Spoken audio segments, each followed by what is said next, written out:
So in the last 24 hours, I've realized that I have no no nice snack foods in my house, and I've really been craving sugar because I have quite a sweet tooth. Uh, and the first holiday that we have to talk about today is National Chocolate Cupcake Day, and man, is the picture on the website for this page, oh, like it's not helping my cravings whatsoever. Well, let's get this episode going so I can go get some cupcakes. I think that's a good thing to do today.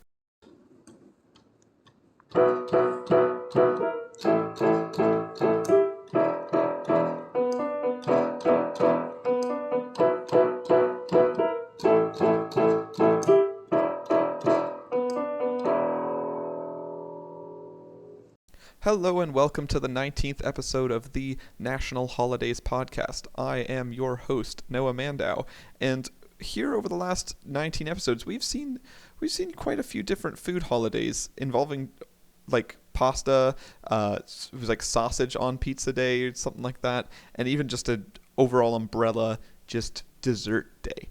But today, thankfully, we're covering National Chocolate Cupcake Day, which is a little bit controversial than the last Cupcake Day we had, which was Pro-Life Cupcake Day, which was basically saying to make cupcakes so that you can then lecture people on your opinions, whether right or wrong. That is not for me to state, but it seems weird to mull it over by just handing people cupcakes before talking about serious things. I don't really think that's a good way to go about that, especially if there's like a day for it. Like, then if the other person knows, they'd see you walking in with the cupcakes and be like, oh my gosh, okay.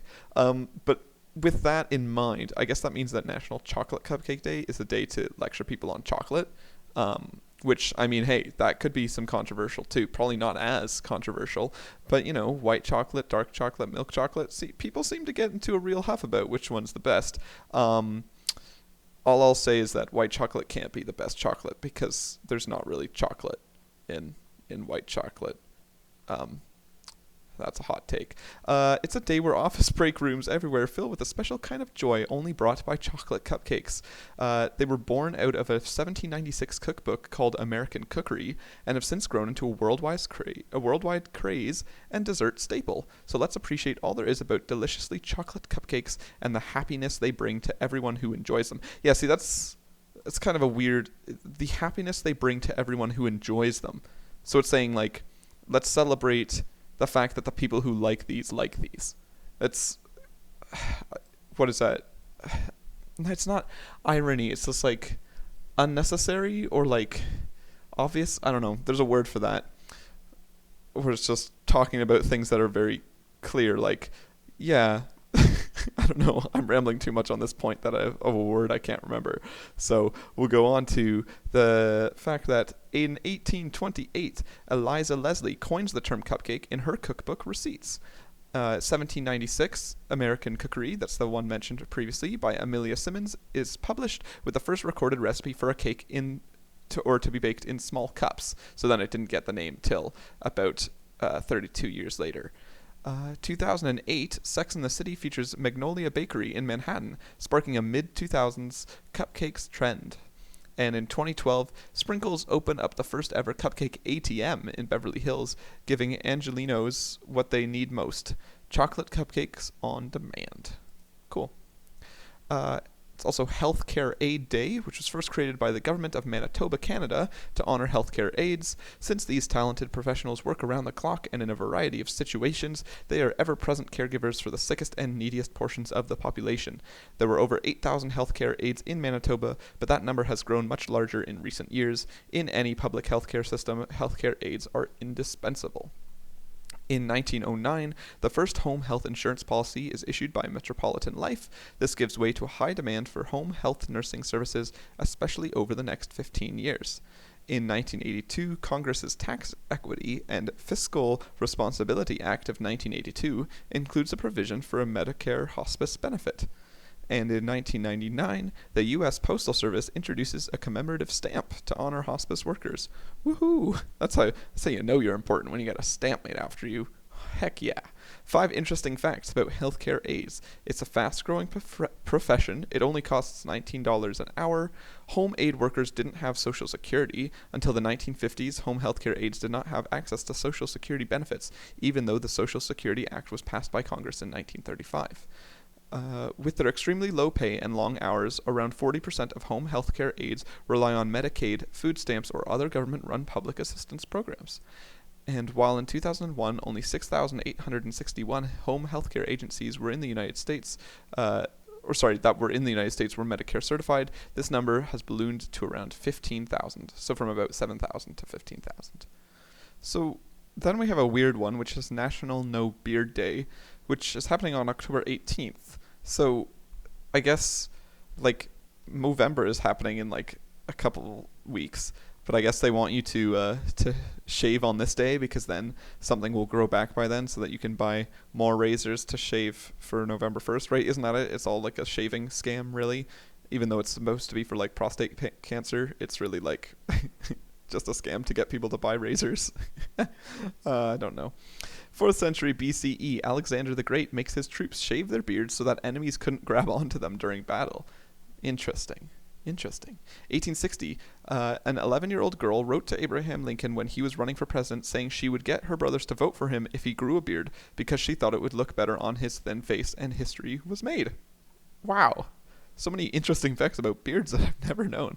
1913, when William Howard Taft leaves office, he takes his famous twirly mustache with him. Since then, no sitting president has had either a beard or mustache. Interesting. In 1930, the electric shaver was born. Though the first idea for an electric razor came in 1898, chic patents perhaps, the first successful shaver decades later. Weird beard facts.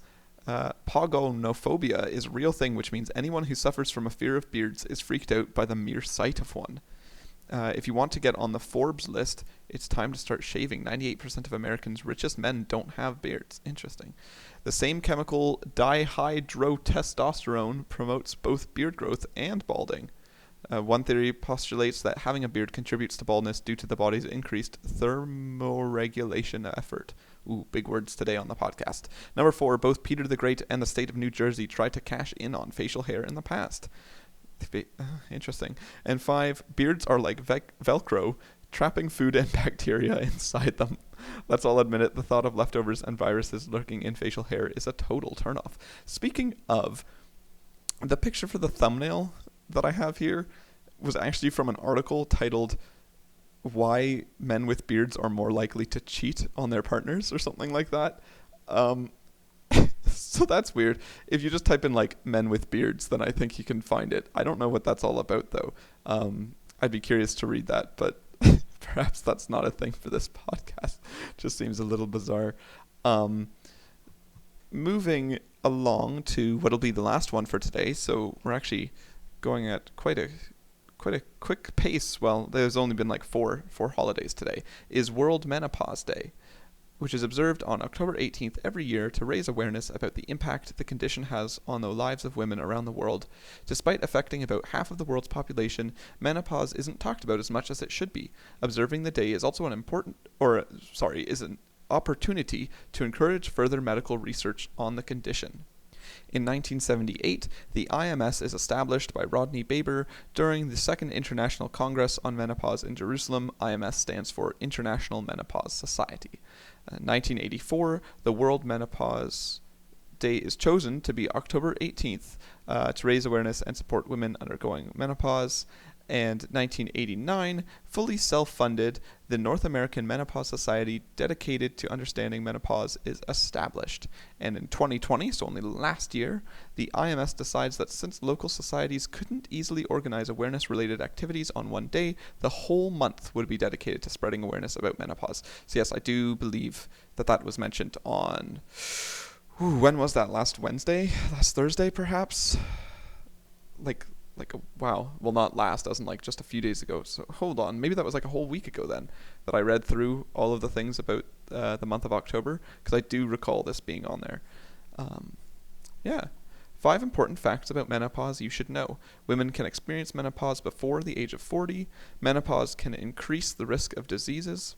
Sleeplessness is the most common symptom. Research indicates that 94.5% of women experiencing menopause reported being sleepless during this time. Number 4, perimenopause, when the body is preparing for menopause, can start up to 10 years before menopause. Jeez. 5, after the postmenopausal phase, most women report feeling better than they have in years. Well, I guess if they're already going through like perimenopause 10 years in advance. Jeez. Actually, I don't know what the symptoms of perimenopause are though, but yeah, interesting. Menopause is still a taboo subject, says here. It lasts a long time, and there isn't sufficient medical research available. Fun fact about things with research being available, or I guess not available, most of the research done for heart attacks has been done on men, not women, so there isn't much known about like what causes a heart attack in women compared to men, because the pains that they feel and where you feel it are actually in different places. So sometimes when women go in complaining about certain pain, doctors are just like, don't worry about it, because that's not a heart attack. That's not how heart attacks be. But that's because they're thinking about how it is in men, and it's actually different in women. So there you go. Random heart attack fact for the day about medical stuff. Gonna move on now to some celebrity birthdays. First up, we have the Zac Efron. He was in Baywatch, The Greatest Showman, Extremely Wicked, Shockingly Evil and Vile, and the High School Musical movies, and of course Hairspray, which I don't know why that's not listed here, probably because it's a little bit older. But in my first, I believe, year of university, or perhaps second, I can figure this out because it's when The Greatest Showman came out, so 2017. A bunch of my friends and I, we were just watching some movies in the lounge of our residence, and we happened to just watch, I don't know whose idea it was to just watch all the High School Musical movies, but we did in reverse order for some reason. And then we also watched Hairspray, and then the next day, a bunch of us just decided to go out to the movies and ended up seeing The Greatest Showman. So kind of unplanned, but we ended up watching like 4 or 5, because I don't remember if we actually watched all the High School Musicals or not, but 4 or 5 movies in the course of the weekend that were all musicals involving Zac Efron. So there you go. So yes, he is turning 34 this year, I believe. We also then have Tyler Posey, who is turning 30, and he is an American actor who was in Teen Wolf. Is he the main character in Teen Wolf? There's like a poster here for Teen Wolf, and I can't tell if that's him because the picture for it is way too small. All I can see is Teen Wolf in giant bold letters. There you go. He was also in something called Alone, a movie called Truth or Dare, and Made in Manhattan. And then we have Faze Banks, who's turning 30 also. He's an American programmer, possibly pronounced Faze Banks, because the Z in Faze is capital, so I'm not too sure about that. But the first picture for him on Google is him like crossing his eyes and just like, I guess, waving money on his face. It looks like he's maybe sweating and using the money to fan himself. At least that's how I'm taking that picture. Richard Ricky Bankston, better known online as Faze Banks, or possibly just Faze Banks, is an American YouTuber from Massachusetts, United States. He is one of the founders and owners of esports organization of Faze Clan, or Faze Clan, because I honestly don't know what's with that capital Z.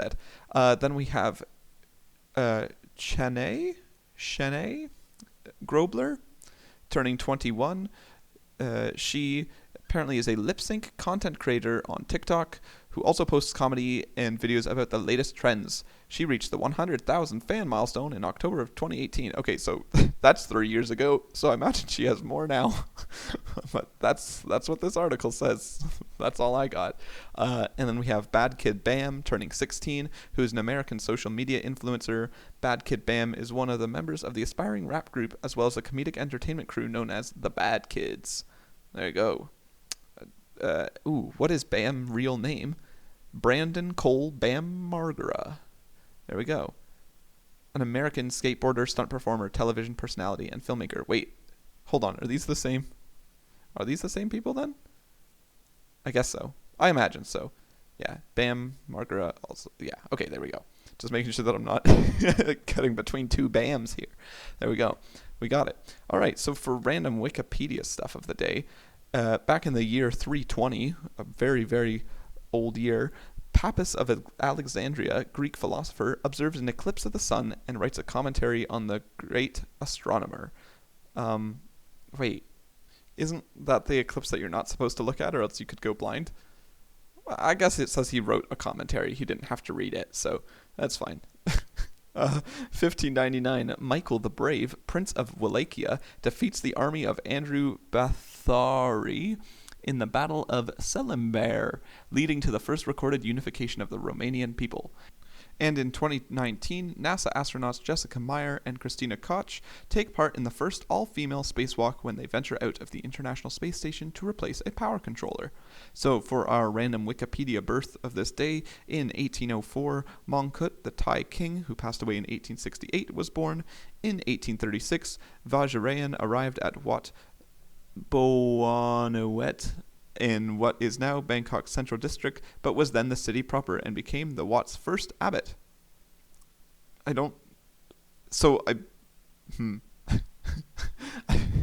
Usually for these, I just grab a random fact from the Wikipedia page to read out, but I'm curious now if Mongkut and Vajrayana or Rayan are the same person, or if I accidentally grabbed a paragraph talking about someone else, because those are two different names.